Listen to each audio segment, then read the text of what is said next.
Retreat series, Dhamma talk number 65.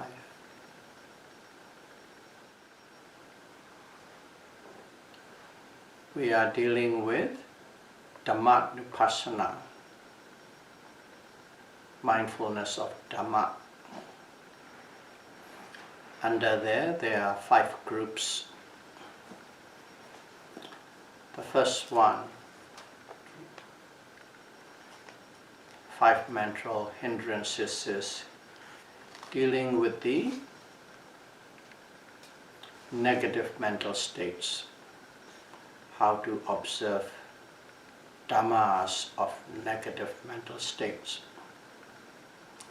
The second is 5 aggregates. It is observing the dhammas or the process of how the 5 aggregates of the body, the feeling, the perception, the mental formation, and consciousness.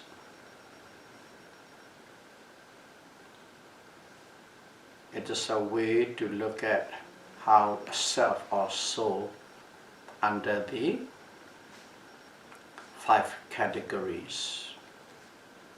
In other words, this is not self or soul, but simply 5 aggregates. That's the second group. The third group is called 12 sense bases, or you can call it, if you like, 18 elements. This is a way to look at this self or soul under these 12 bases, how it operates, how it works, how the process is formed, how the operation is formed. That process, that Dhamma's observation is 12 sense bases. And the fourth one is called Sambojjhanga. Sambojjhanga, or enlightenment factors, or factors of enlightenment. Sambojjhanga is sam, is one word, correct, rightly. Bojjan is actually another word, body. Body means enlightenment. And the third word is called Nga. Nga is parts or factors or constituents. So Sambojjhanga, enlightenment factors. So in here, this is about looking at this in a positive mental state. The first one was looking and understanding the negative mental states. Now you have overcome all those things, and now we are looking at the positive mental state, Sambojjhanga. So under this factors of enlightenment, there are altogether 7 of them. The first one is Sati, mindfulness. Second, Dhamma Vijaya, investigation of Dhamma. And the third is Viriya, effort, energy, exertion. The fourth is Piti, rapture, joy, pleasurable interest. These are the translated words in English. And the fourth is Passaddhi, tranquility or calm.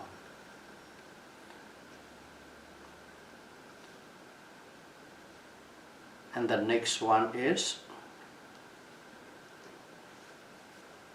Samadhi, mental concentration. And the final one is Upekkha, equanimity. Those are the 7 mental states. They are all positive, all wholesome. So in here we need to know quite clearly what it means by Bojjhanga, enlightenment factor. So we have to start with enlightenment factors mean enlightened person. Enlightened person actually understands thoroughly the true nature of mind and matter and their relationship, connectivity, and specific and general characteristics of this nama and rupa. Enlightened person understands thoroughly and completely. And also they have the capacity or ability to realize all these mental factors in a most efficient, effective and balanced way. In other words, they know the inner workings of these seven in a most efficient, effective and a balanced nature. So the way that enlightened person understand these seven is called Bojjhanga or Sambojjhanga. So because of that, we can say the way we know, the way an enlightened person knows about these are not the same as the enlightened person. For us, we can learn and we can try and observe the best that we can appropriately on each and every mental factors on our way to enlightenment. So the way we understand and the way we observe is different from the enlightened one. So we cannot say Bojjhanga, enlightenment factors.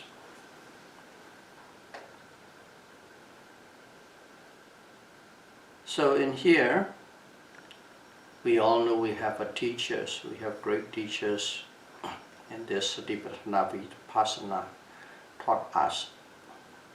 One of the teachers said, these are beyond your scope or beyond your domain. It is not the matters of your concern or our concern, an enlightened person concern. So when he taught these things, he says silence on this Bojjhanga, because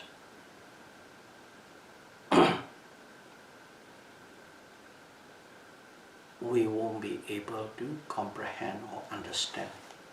But another one of a teacher, still, he gave us information on these seven factors of enlightenment. I would say our teacher, one of our teachers gave us information to help us to understand in our learning process. Help us to understand in our learning process, to reflect these and how to observe the best that we can. So he gave us information. So this talk, what is going to follow is based all the informations or teachings that our teacher gave us so that we can, or it can help us to understand. The first one is sati, mindfulness. So when this, let's call it this one, let's go to the enlightenment point. Enlightened factor of mindfulness. If it is present, or this mindfulness is present, we must note as mindfulness is present in me. What does it mean by mindfulness is present in me? What this means is simply you are mindful of all the objects. You have a mindful. And this one is you are mindful of the fact that you are mindful. So mindfulness becomes the object and mindfulness is the subject. You are mindful of the fact that you are mindful. Not on any other things, not mindful of other things. You are mindful of your mindfulness. Because mindfulness is the cause, mindfulness is the effect. You are observing both the cause and effects, using mindfulness as an object and mindfulness as the awareness. That's what it means. So, of course, the cause of arising of mindfulness was it? Always wise attention or wise reflection. So in here, what does it mean specifically by wise reflection? It means that you reflect with determination. You reflect with determination.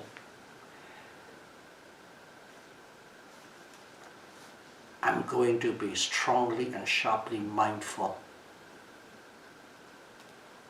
I will gain knowledge. I will experience joy and bliss. That kind of mental intention, determination, put forth, set forth. If you reflect like that, then your mindfulness become very strong, to the point of mindful of being mindful, to that point. But you have to go with those kind of reflection.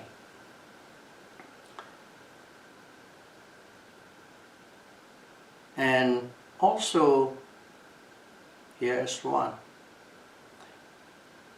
You are practicing mindfulness and sometimes thoughts come in. We are talking at our level, thoughts come in. And when we know that they are thoughts, the presence of thoughts, the presence of discursive thought, before we observe in one way, we note in one way. Now, the angle change.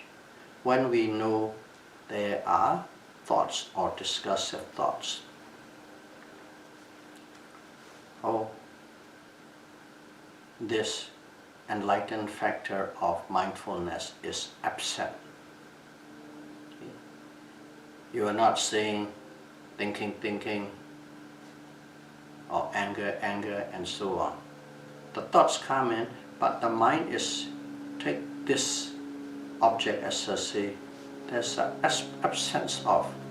This is the presentations of absence of mindfulness. In other words, you are thinking, you are aware of the cause of the absence of mindfulness. That's what you are knowing. When you have discursive thoughts or simply thoughts, at that moment you are aware of the cause of the absence of thoughts. These discursive thoughts are the cause. Absence of mindfulness is the effect. That's how one take. You can take it there, and at that moment, mindfulness is absence in me. These thoughts are the cause and the effect. You know the effect. Mindfulness is absence in me. So they become quite delicate, the way it observes change in the Dhamma Vipassana.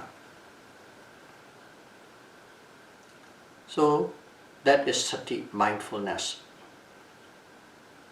And the next one is called Dhamma Vicaya. Dhamma Vicaya. English, investigation of Dhamma. Dhamma. And also, this Dhamma Vicaya, that's Pali word. Another Pali word for that, you can call it Pinya, wisdom, knowledge or wisdom. They are the same. But there's another word called Samadhi, correct understanding or correct view. They are all the same. They're different words. Dhamma Vicaya, Pinya or Samadhi. investigation of Dhamma, knowledge, wisdom, or correct or right view. They are all one and the same, but different words. They are used differently under different condition or different contexts. So from those words you already know this Dhamma Vichaya is. It is not that you are purposely investigating the Dhamma. You are not purposely probing the Dhamma like a detective investigating a crime case. Not like that at all. So one must understand that clearly. Otherwise you think you are investigating. The words become quite complicated and very sensitive. So basically it is correctly discerning the Dhammas. Correctly discerning the Dhammas. Or in other words, you are experientially knows and discerned the true nature of mind and matter. You know, you discern mind and matter, but experientially, not theoretically. That is Dhamma Vichaya, investigation of Dhamma. And Buddha always put us 4 points whenever you investigate something. Okay. There are 2, I'll just repeat the words. Lakhana, characteristics. You must know an object through its characteristic. You must know the object through its function. You must know the characteristic of the object with its manifestation and proximate cause. And if you cover from that 4 angles, you really know that object. So what is the characteristics of Dhamma Vichaya?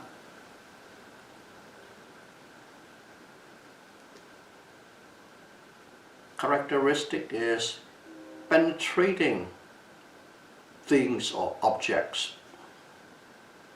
Penetrating things according to their individual essence. In other words, according to the specific characteristics. The way when you penetrate things or objects in their true essence, that is the way to cognize or understand that object characteristic. Function. What does this investigation of Dhamma function as? It functions as like it put a spotlight on somebody, it becomes everything, the sphere, and that person will be totally illuminated and everybody can see it. Spotlighting. Just like that, it illuminates the object under study. It illuminates the object that you're observing like a spotlight or like a lamp. That is the function of Dhamma Vichaya. And how does it manifest? Okay, how does it manifest? It manifests as, they call it non-bewilderment. Non-bewilderment. Or simply say, I like to say very simple words. They may not be precise. There's no surprise. So no surprises, you know everything. Non-bewilderment. It's the manifestation of Dhamma Vichaya. So in here, our teacher also give us not only very specific of this word, also give us the supporting causes, okay, how to raise this Dhamma Vichaya. Supporting cause. Our teacher give us 7 of them, how to support. First of all is, you must inquiry, questions, question. Of course, to somebody who can answer. You must inquiry, you must learn, you must discuss about the Buddha Dhammas. The one somebody can answer, or through the books, incredible books. And of course you don't have to read all the Tipitaka, everything the Buddha's taught. It's very specific for us is try and look for books or inquiry about the 5 aggregates. 5 aggregates, Pinchak Khanda. Try to understand and read about 12 sense bases or 18 elements. That's because these are directly related to what you're practicing. And also learn, study, inquiry about dependent origination. Discourses on Paticcasamuppada, dependent origination. And also learn about the Four Noble Truths. Those are the subjects, specific subjects that one need to inquiry, learn and discuss. And that will really support you for this Dhamma Vicaya, give you a base. And also when you are practicing for this, it's that you need a cleanliness. Cleanliness, the way it's put is internally and externally. Internally means your body, you have to keep your body clean and tidy, hygienic.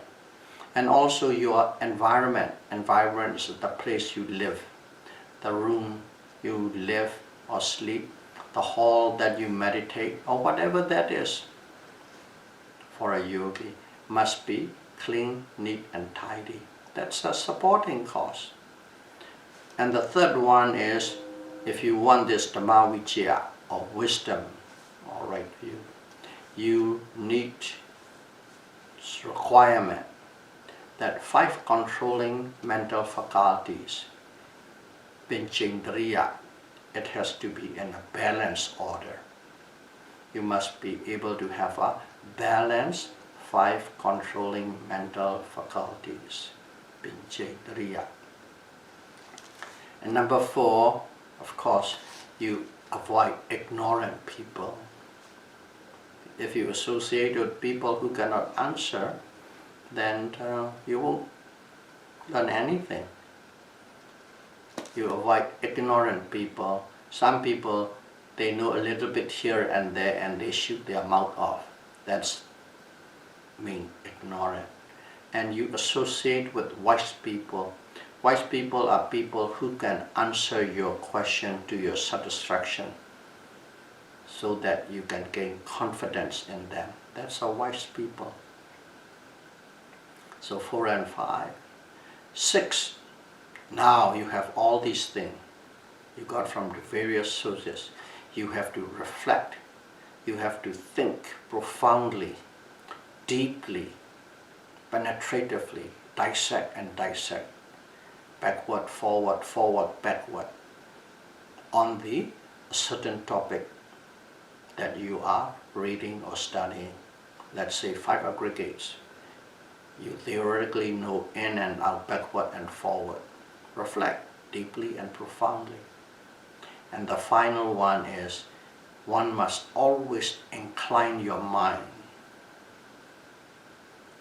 for the knowledge, for the wisdom.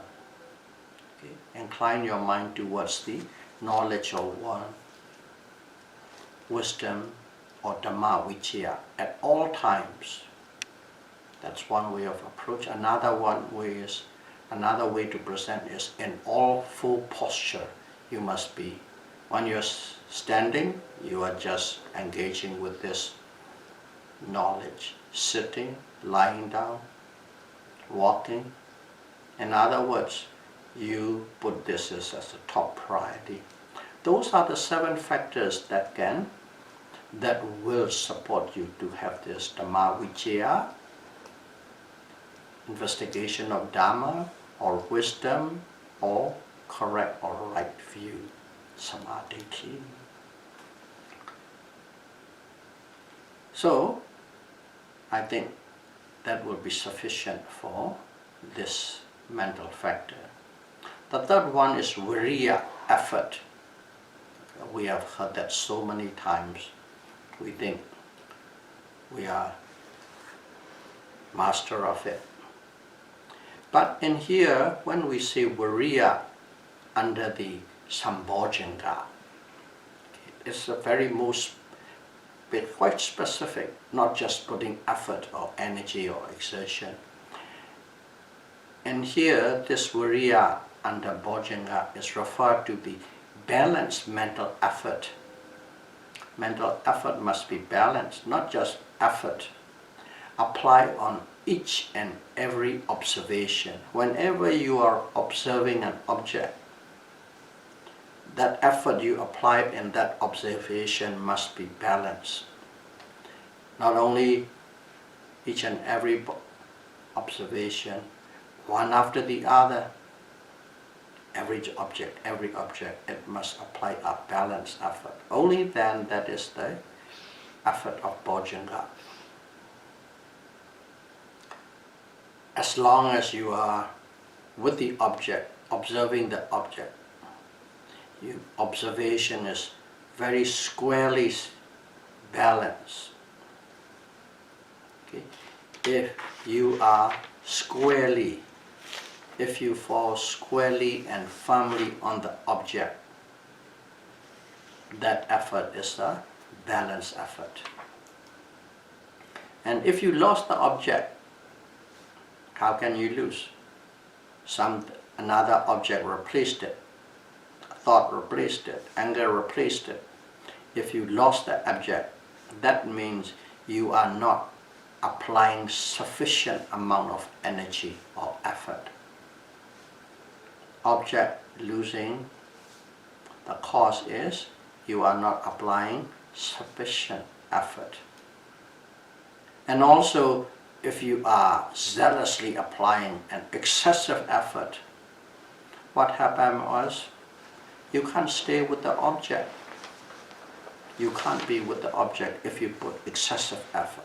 You put so much effort to be with the object. What happened was at that time agitation comes in because of the excessive effort. Restlessness comes in and you cannot grab hold of the object. You cannot be firmly and squarely on the object. So neither excess nor lack. That's the way one needs to apply. So what are the characteristics of effort or viriya? As we call energy. It is something driving, let's call it driving. Driving towards something. Something with object. There is some sort of energy that is driving towards the object. That is the characteristics of effort. And what is its job? This effort is to, whenever the effort arises, it is for doing something, there are certain mental factors are involved together. So its function is to consolidate it, associated mental factors, cetasika. Associated mental factors, they consolidate it. And it manifests as, it is written as non-sinking or non-collapsing. Non-sinking or non-collapsing.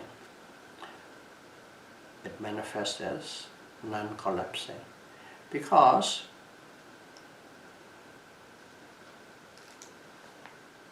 effort is like supporting nature, consolidating nature of all the mental factors that are arising with it. What are they? Such as mindfulness. If the mindfulness collapses, if mindfulness sinks, mindfulness disappears, that means no effort. So if there's effort, it manifests as non-collapsing, non-sinking, or supporting mindfulness to be there. So that is manifestation. One word is non-sinking or non-collapsing. That's viriya, effort. And the next one is PT, the next Bojjhanga factor, PT. PT in English is translated as joy or rapture, pleasurable interest, and sometimes happiness. These are all the words that translated in English. Joy, rapture, pleasurable interest, happiness. So in here, PT, first of all, we need to know it belongs to mental formation. You know mental formation? Mental formation is one of the 5 aggregates. Sankhara Khanda. Sankhara Khanda. Okay, mental formation or Sankhara Khanda. It belongs to that group. PT is in there. And how does it portray this PT? Let's use the Pali word. Let's become familiar with it. It represents as contentment or satisfaction. You feel content, you feel satisfied, you feel fresh, feeling fresh about going to get something that you desire. Let's say as a little kid, and the mother, the parents say, at Christmas you will get a bike, first new bike. Oh, blue color, pink color.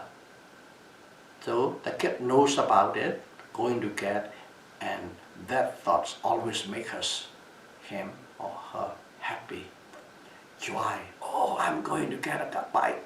Tell the friends or whoever that he can. That kind of feeling, that kind of joy, that kind of pleasure that is facing is called PT, arising from a satisfaction or content feeling of something that you are going to get, which you desire. That's a PT. Explaining that much because there's another word called sukha, also translated as happiness and sometimes as bliss. Okay? So what's the difference between PT and sukha?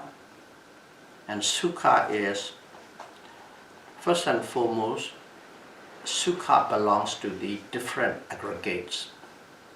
PT belongs to the aggregates of mental formation, but sukha belongs to the aggregates of vedana or feeling.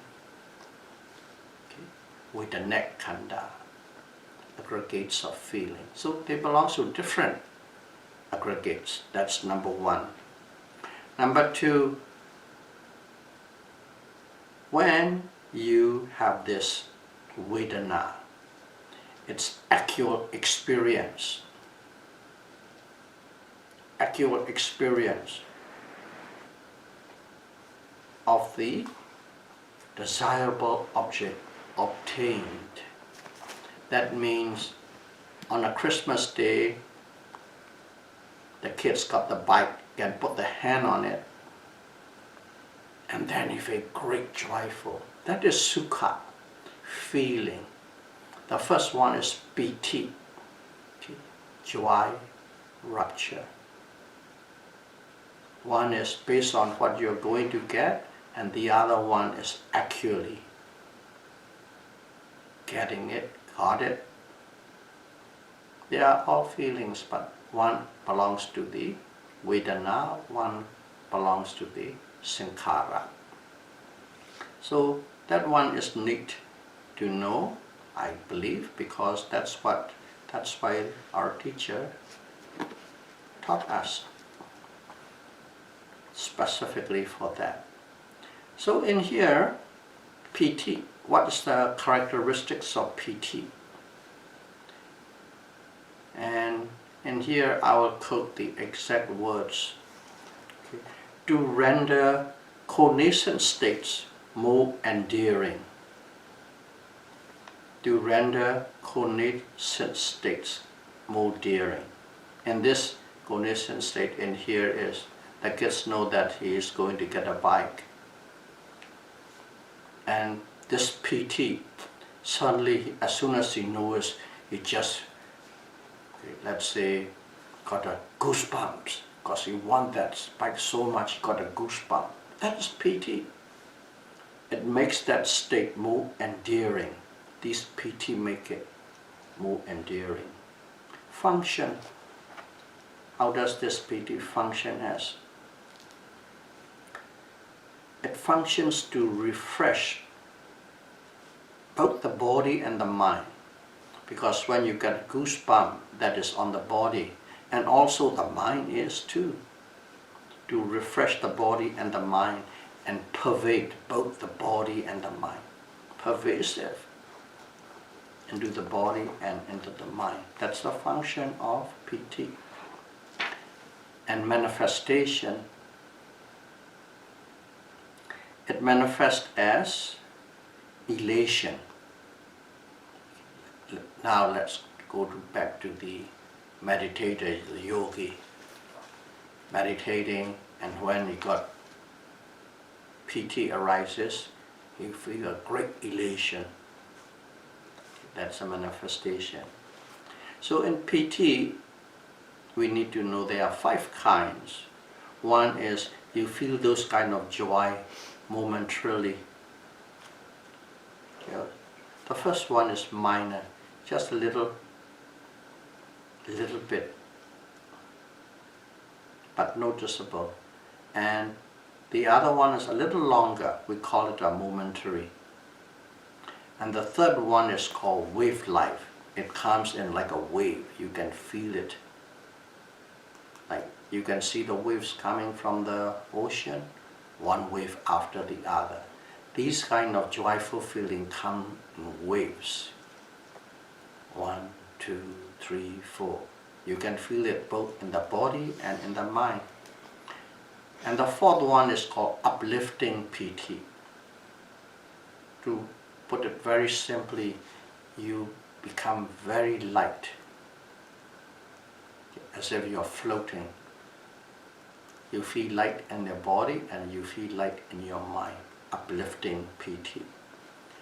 And the final and the fifth one is called pervading PT. In other words, and every cell of your body can experience that. It's pervasive. Let's say you put a little cotton ball into the oil, it soaks up the whole thing. That's called pervasive. That kind of joyful feeling, rapture or pleasurable interest. So most of the time, meditator some may experience 1 and 2 or 1, 2, 3 or 4. And some, they experience all 5 of them, depending on the individual. But 1 to 4 is quite common, but the 5th is a little rare. So when you know that PT is present, of course you know that's a very obvious thing.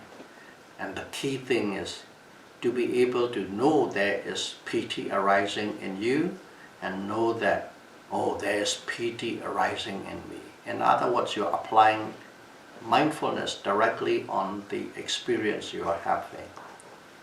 If you don't note there is PT arising in me, what happens is you are enjoying the PT and that's it, which means lobha or raga.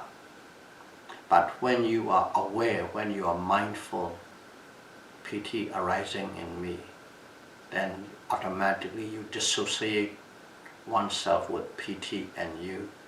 PT is the process going on, mindfulness is awareness of that piti. Two different things. That's the mindfulness. It puts everything on their own seat, no mixed up. So the next factor is called passaddhi. Passaddhi, in English translated as tranquility or calmness. Tranquility or calmness. That's the next factor. And this tranquility or calmness, it arises or it occurs. Okay, how do you know it is?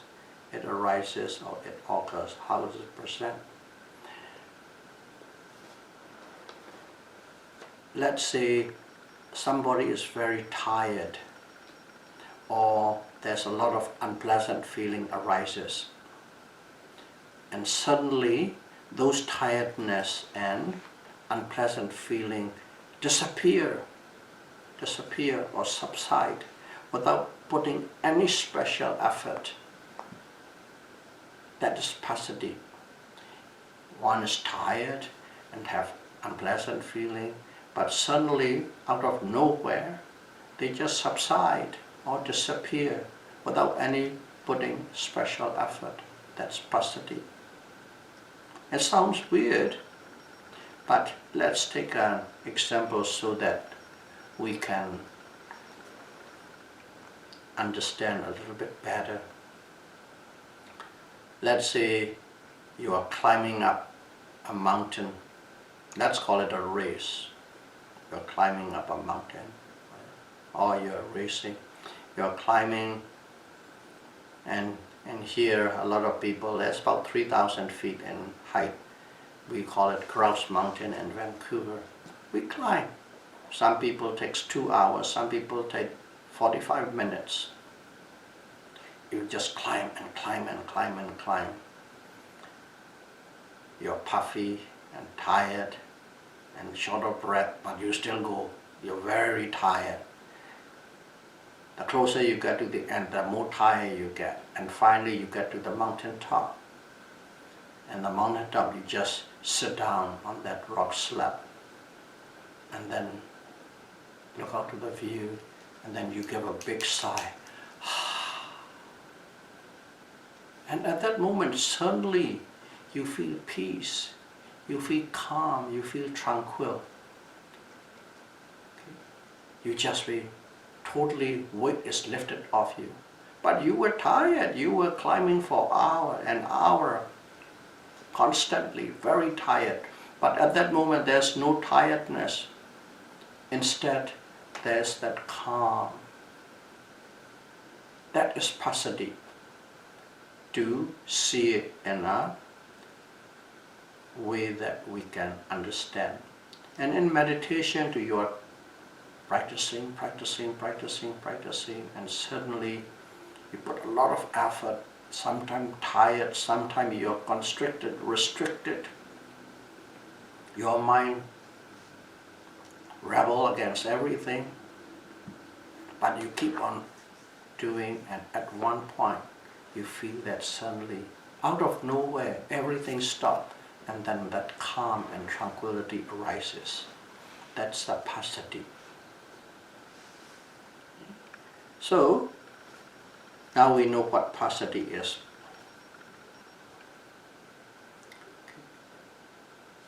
Of course, when you're practicing, your mindfulness becomes strong and your concentration becomes strong. Those are all related with it. At a certain level of this concentration, you experience that passaddhi. So the characteristic of passaddhi, tranquility, is basically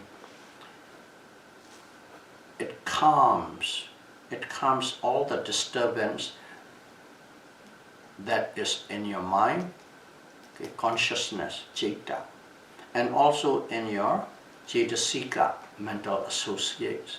Any kind of disturbance in your citta and cetasika, consciousness and mental factors, they calm down.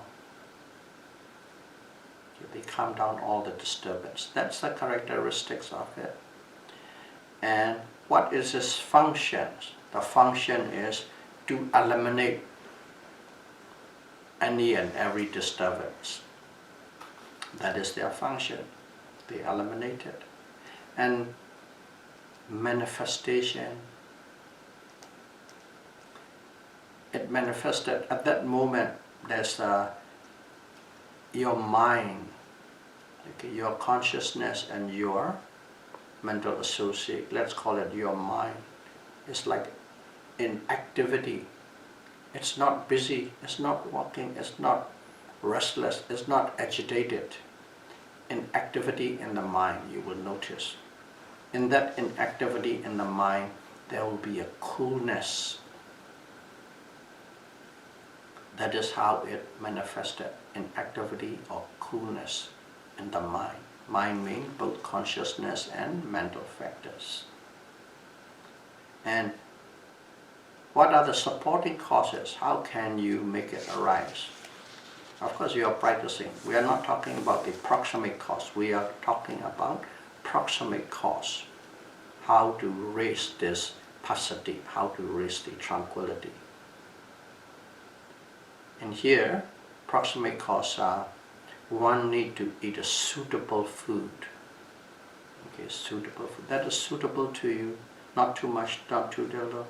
And one needs to have a suitable weather, not very cold or very hot and sweaty. And also need to have a very good posture that is appropriate for you. In other words, suitable food, suitable weather, and suitable posture. 3 things. And also one need to reflect on the law of karma. Because if you really understand and if you really reflect on the law of karma, it gives you contentment. It gives you an attitude that things will take according to its own actions. And what actions you are taking will produce a result. And also, the situation that you are facing in is the result of what is brought out by the karma of the past. That kind of thing. So that is you need to study about karma in details. And a certain point that really clicks you, reflect on that. Reflecting on karma. And also, you want to be tranquil and cool. So, avoid restless people, avoid agitators, and associate with the calm and composed people. Because environment always condition you.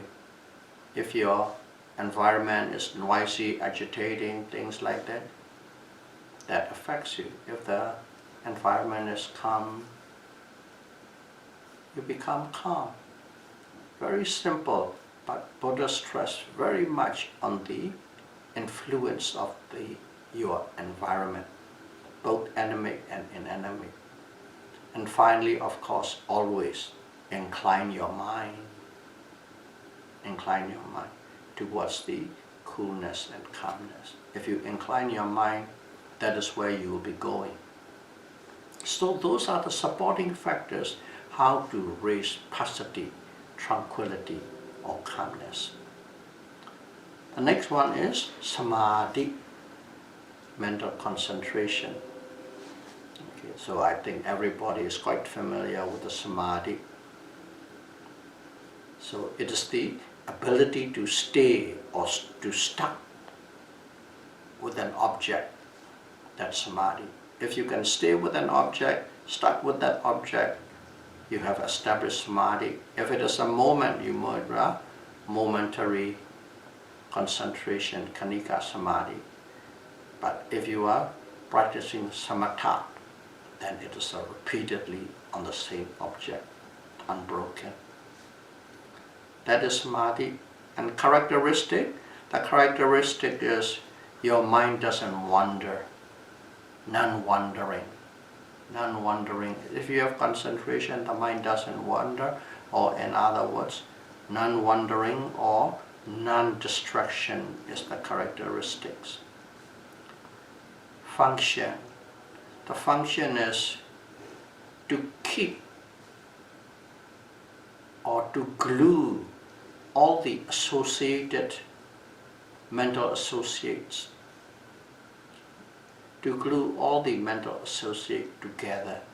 Because whenever a mental factor is arising, it's not only one, there are a bunch of them based on the condition they arise together. Whenever there's samadhi, it keeps everybody together, it glues them together. That is its function. And manifestation, samadhi manifests that peacefulness. When you have samadhi, you are in peace. No agitator, no wanderer. And the proximate cause of establishing samadhi is the comfort, gladdening, happiness. If you have a comfort, if you are gladdened, if you are happy, samadhi will arise. It will follow automatically. And when you have samadhi, when your mind is quite focused, and if you're aware of it, just note, okay, not samadhi is in me, but practical sense is peacefulness is in me. You'll be aware of the peacefulness. You won't be able to see the concentration. Where is that concentration? You will see the concentration in a manifested form. That's a peacefulness. Peacefulness in me. Peacefulness in me. That's a noting. In other words, you're being mindful of the concentrated moment. That is samadhi. And the seventh and the last one of this seven factor is called upekkha. This upekkha is in the scriptures, our teachers said there are 10 different kinds you can see upekkha and 10 different modes it presents. Based on the context, it means differently. So let's call it in here, because we are practicing enlightenment factor, let's call it bojjhanga upekkha. Upekkha, that is in context or of the context of bojjhanga, enlightenment factor. So upekkha in English is translated one word, is in here would be equanimity. Bojjhanga upekkha, equanimity. As there are 10 kinds, but there are 2 kinds we should know very clearly so that we can contrast with equanimity. There is a feeling of indifference. As some people know, that's, I think, quite a number of people know indifference. That feeling of indifference is also called equanimity. It's also called upekkha. And also neutral feeling. Neutral feeling. Okay. Neutral feeling is also called upekkha. So this bojjhanga upekkha is different from the feeling of indifference or different from the neutral feeling. Neutral feeling is actually sensation, vedana. Okay. Pleasant feeling, unpleasant feeling, and neutral feeling. So that is one upekkha. Indifference is another type of upekkha, and this equanimity is the bojjhanga upekkha. One should know as such. So what's the characteristics? Characteristic is, need to be precise as in the is being presented.